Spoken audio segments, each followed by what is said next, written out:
నమస్కారం. ఈరోజు మనం Ireland versus India first T20 match పూర్తి విశ్లేషణ చూద్దాం. టీ20 వరల్డ్ కప్ గెలిచిన తర్వాత కొత్త కెప్టెన్ శ్రేయాస్ అయ్యర్ నాయకత్వంలో భారత జట్టు ప్రయాణాన్ని ప్రారంభించింది. ప్రత్యర్థి ఐర్లాండ్ మాత్రమే కాబట్టి చాలా మంది అభిమానులు ఇది భారత్కి ఈజీ మ్యాచ్ అవుతుందని భావించారు. కానీ క్రికెట్లో చిన్న జట్టు, పెద్ద జట్టు అనే తేడా ఉండదని మరోసారి నిరూపించింది ఐర్లాండ్. బెల్ఫాస్ట్ వేదికగా జరిగిన తొలి టీ20 మ్యాచ్లో భారత్పై 34 పరుగుల తేడాతో ఘన విజయం సాధించింది. చరిత్ర సృష్టించింది. కానీ అన్ని ఫార్మాట్లలో భారత్పై ఐర్లాండ్కి ఇది తొలి విజయం.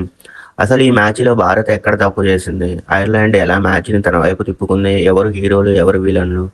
టాస్ నుంచి చివరి వరకు పూర్తి మ్యాచ్ని ఇప్పుడు చూద్దాం. మ్యాచ్కి ముందు అందరి దృష్టి ఒకే విషయంపై ఉంది. 15 ఏళ్ల సంచలన వైభవ్ సూర్యవంశీ డెబ్యూ దక్కుతుందా లేదా అని.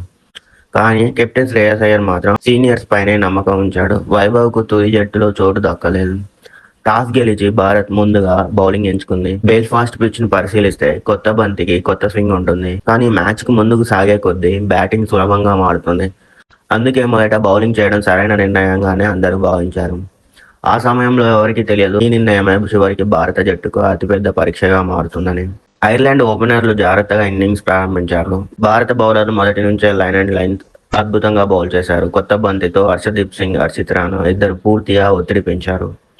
పవర్ ప్లేలో భారత్ వరుస విజయాలను సాధించింది. ఒక దశలో ఐర్లాండ్ స్కోరు 51 పరుగులకు 4 వికెట్లు. ఆ సమయంలో మ్యాచ్ పూర్తిగా భారత్ చేతుల్లోనే కనిపించింది. కామెంటేటర్లు కూడా ఇక్కడి నుంచి ఐర్లాండ్కు 150 దాటినా గొప్పే అని మాట్లాడడం ప్రారంభించారు. భారత అభిమానులు కూడా భారీ విజయాన్ని ఊహించారు. కానీ అక్కడి నుంచే మ్యాచ్ అసలు కథ మొదలైంది. జట్టు కష్టాల్లో ఉన్న సమయంలో కెప్టెన్ లార్కన్ టక్కర్ క్రీజులోకి వచ్చాడు. అతడు మొదటి నుంచే పెద్ద షాట్ల కోసం ప్రయత్నించలేదు. ముందుగా వికెట్ ని కాపాడుకున్నాడు. స్ట్రైక్ ని రొటేట్ చేశాడు. చెత్త బంతులను మాత్రమే బౌండరీకి పంపించాడు. ఇదే మంచి బ్యాట్స్మెన్ లక్షణం. ఒకవైపు భారత్ వికెట్ల కోసం ప్రయత్నిస్తుంది, మరోవైపు టక్కర్ నెమ్మదిగా ఇన్నింగ్స్ ని నిర్మించడం ప్రారంభించాడు. అలా 50 పరుగులు 4 వికెట్లు కోల్పోయిన జట్టు 70, 90, 110 అంటూ తిరిగి మ్యాచ్లోకి వచ్చేసింది. భారత్ బౌలర్లు ఒక్క వికెట్ కోసం చాలాసేపు ఎదురు చూడాల్సి వచ్చింది. ఆ సమయంలో భారత ఫీల్డింగ్ కూడా అంతగా ఆకట్టుకోలేదు. కొన్ని మిస్ ఫీల్డ్స్, కొన్ని సింగిల్స్, కొన్ని సులభమైన పరుగులు ఇవన్నీ ఐర్లాండ్కి ఎంతో ఉపయోగపడ్డాయి. టక్కర్ తన అర్ధశతకాన్ని కేవలం 36 బంతుల్లో పూర్తి చేశాడు. అది చాలా వేగమైన ఇన్నింగ్స్ కాకపోయినా ఆ మ్యాచ్ పరిస్థితి చూస్తే అది బంగారం కంటే విలువైన innings. Ireland versus India, Gareth Delaney match ని ఎలా మార్చాడు? లార్కన్ టక్కర్ ఒక ఎండ్లో ఇన్నింగ్స్ ని చక్కగా నిర్మిస్తుంటే మరో ఎండ్లో గారెత్ డెలానీ పూర్తిగా విభిన్నమైన ప్లాన్ తో కనిపించాడు. మొదట కొద్దిసేపు భారత బౌలర్లను అర్థం చేసుకున్న డెలానీ ఆ తర్వాత ఒక్కసారిగా గేర్ మార్చాడు. స్పిన్నర్లు వచ్చిన వెంటనే ముందుకొచ్చి భారీ షాట్లు ఆడటం ప్రారంభించాడు. ఫాస్ట్ బౌలర్లపై కూడా బ్యాక్ ఫుట్ లో నిలబడి ఫుల్ షాట్లు, కట్ షాట్లు, బౌండరీలు సాధించాడు. ఒక దశలో భారత బౌలర్లు ఎవరికి బౌలింగ్ ఇవ్వాలో కూడా అర్థం కాకుండా పోయింది. టక్కర్ ఒకవైపు, డెలానీ మరోవైపు ఇద్దరు భారత బౌలర్లపై ఒత్తిడి పెంచేశారు. ఈ ఇద్దరు భాగస్వామ్యం మ్యాచ్లోనే అతిపెద్ద టర్నింగ్ పాయింట్ గా నిలిచింది. డెలానీ కేవలం 32 బంతుల్లో 49 పరుగులు చేశాడు. అతను సెంచరీ చేయలేదు, అర్ధ సెంచరీ కూడా పూర్తి చేయలేదు. కానీ అతని 49 పరుగుల విలువ మాత్రం సెంచరీతో సమానం. ఎందుకంటే 51, 4 వికెట్లు నుంచి ఐర్లాండ్ 180 దాటించి పునాది వేసింది ఈ ఇన్నింగ్స్. టీ20 క్రికెట్ లో చివరి 5 ఓవర్లు చాలా కీలకం. ఇక్కడే మ్యాచ్ గెలుస్తారా లేదా ఓడిపోతారా? భారత్ కూడా ఇదే దశలో మ్యాచ్ ని కోల్పోయింది. హర్షిత్ రాణా ఒకవైపు అద్భుతంగా బౌలింగ్ చేస్తున్నాడు. కానీ మరోవైపు ప్రసిద్ధ్ కృష్ణ చాలా ఖరీదైన స్పెల్ వేశాడు. లెంగ్త్ బాల్స్, ఫుల్ టాస్లు, వైడ్ యార్కర్లు అన్ని ఐరిష్ బ్యాట్స్మెన్లకు పరుగులుగా మారిపోయాయి. చివరికి 4 ఓవర్లలో ఐర్లాండ్ వేగంగా స్కోర్ చేసింది. 20 ఓవర్లు ముగిసేసరికి 182/9 అయింది. టీ20లో ఈ పిచ్ పై చాలా ఛాలెంజింగ్ టార్గెట్. రెండో ఇన్నింగ్స్ లో ఒత్తిడి పెరిగే అవకాశం ఉంది. ఈ మ్యాచ్ లో భారత్ బౌలింగ్ లో అత్యుత్తమ ఆటగాడు హర్షిత్ రాణా 4 ఓవర్లలో కేవలం 24 పరుగులే ఇచ్చి 3 కీలక వికెట్లు తీశాడు.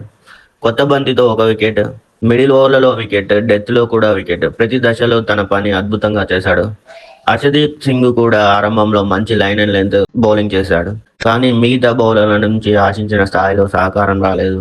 ప్రసిద్ధ్ కృష్ణ 4 ఓవర్లలో 57 పరుగులు. టీ20 మ్యాచ్ లో ఇలాంటి ఎకానమీ రేట్ జట్టుపై ఎంత ప్రభావం చూపుతుందో ప్రత్యేకంగా చెప్పాల్సిన అవసరం లేదు. ఒకవేళ చివరి ఓవర్లలో 15 నుంచి 20 పరుగులు తక్కువ ఇచ్చి ఉంటే భారత్ చేజ్ పూర్తిగా వేరేలా ఉండేది. ఇన్నింగ్స్ ముగిసే సమయానికి స్టూడియోలో ఉన్న చాలా మంది మాజీ క్రికెటర్లు ఒకే మాట చెప్పారు. భారత్ ఫేవరెట్ గానే ఉంది. కానీ మంచి ఆరంభం తప్పనిసరి. 183 పరుగులు టీ20లో అసాధ్యమైన లక్ష్యం కాదు. భారత్ లాంటి బలమైన బ్యాటింగ్ లైనప్ పవర్ ప్లేలో 55-60 పరుగులు వస్తే మ్యాచ్ చాలా సులభవంతంగా అందరూ భావించారు. మరోవైపు ఐర్లాండ్ మాత్రం మొదట 3 వికెట్లు త్వరగా తీస్తే మ్యాచ్ మా చేతుల్లోకి వస్తుందనే ప్లాన్‌తో రెండో ఇన్నింగ్స్‌ని ప్రారంభించింది. ఆ తర్వాత జరిగినది భారత అభిమానులకు అస్సలు ఊహించని కథ. 183 పరుగుల లక్ష్యంతో భారత్ బ్యాటింగ్ ప్రారంభించింది. టీ20 క్రికెట్‌లో ఈ టార్గెట్ పెద్దది కాదు. మంచి పవర్ ప్లే వస్తే మ్యాచ్ సులభంగా ముగించవచ్చని అందరూ అనుకున్నారు. కానీ ఐర్లాండ్ బౌలర్లు మాత్రం మొదటి నుంచే అద్భుతమైన లైన్ అండ్ లెంగ్త్ బౌలింగ్ చేశారు.